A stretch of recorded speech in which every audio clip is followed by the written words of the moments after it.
Mes chers amis, Monsieur le rabbin des Hauts-de-France, je vous remercie de votre présence pour notre conférence d'ouverture. Bon, il y en a eu une autre avant, mais comme il s'agissait d'une conférence sur la santé, ça me paraissait être prioritaire sur tous les autres thèmes. Sur le thème « La tour de Babel, nous sommes des bâtisseurs ».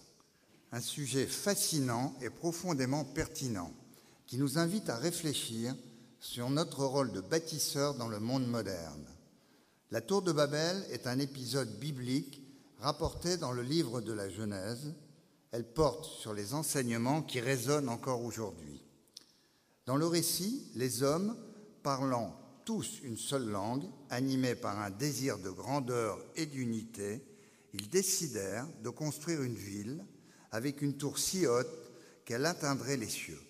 Leur objectif était de se faire un nom et de rester unis pour ne pas être dispersés sur toute la surface de la terre. Cependant, ce projet grandiose n'était pas simplement une entreprise architecturale, il était aussi l'expression de l'orgueil humain, de l'ambition de rivaliser avec Dieu. Voyant cela, Dieu décida de confondre leur langage, créant ainsi une multitude de langues, ce qui empêcha les bâtisseurs de se comprendre. Incapables de continuer leur travail, ils furent dispersés aux quatre coins de la terre. La tour reste inachevée et les hommes sont dispersés. Ce récit biblique nous enseigne plusieurs leçons fondamentales. Premièrement, il nous rappelle les dangers de l'orgueil et de l'ambition démesurée. Les hommes de Babel cherchaient à atteindre les cieux, non pas pour la gloire de Dieu, mais pour leur propre renommée. Leurs projets motivés par l'égoïsme et la vanité furent voués à l'échec. Deuxièmement, l'histoire de Babel souligne l'importance de la diversité et de la communication. La diversité des langues, bien qu'initialement source de confusion et de dispersion, est également ce qui enrichit l'humanité. Elle nous enseigne que la véritable unité ne réside pas dans l'uniformité, mais dans la capacité à travailler ensemble malgré nos différences. Maintenant, imaginons un instant que cette tour de Babel soit érigée en 2024. Que signifierait ce projet pour nous, dans notre époque actuelle? Sommes-nous toujours animés par les mêmes désirs de grandeur et de reconnaissance? Ou avons-nous évolué dans notre compréhension de ce que signifie être des bâtisseurs? En 2024, la tour de Babel représenterait bien plus qu'un simple édifice de briques et de mortier.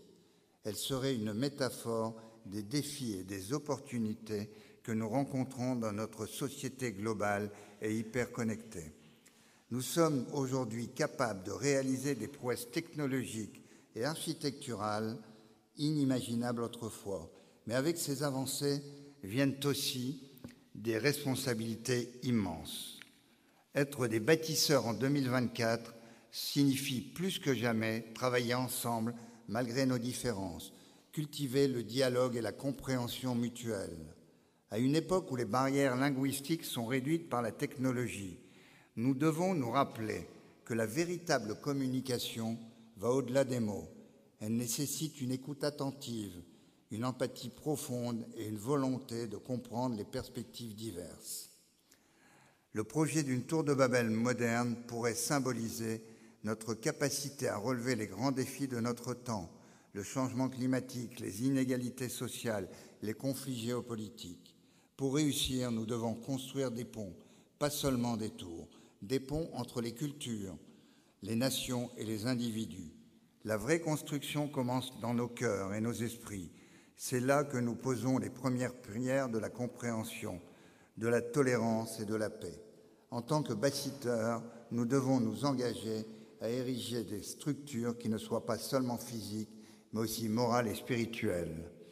La tour de Babel de 2024 pourrait être un symbole d'unité et de coopération plutôt que de division et d'ambition égoïste. Nous avons l'opportunité de montrer que l'humanité peut apprendre de ses erreurs passées et bâtir un avenir où la diversité est une force et non un obstacle. En conclusion, réfléchissons à la manière dont nous pouvons être des bâtisseurs dans notre propre vie. Comment pouvons-nous contribuer à créer une société plus harmonieuse et plus juste? Comment pouvons-nous utiliser nos talents et nos ressources pour le bien commun? Notre conférencier, Monsieur le rabbin des Hauts-de-France, Élie Dahan, va nous apporter ce soir des éléments de réponse. Je vous remercie de votre présence et ensemble, nous pouvons être les bâtisseurs d'un monde meilleur. Je vous remercie.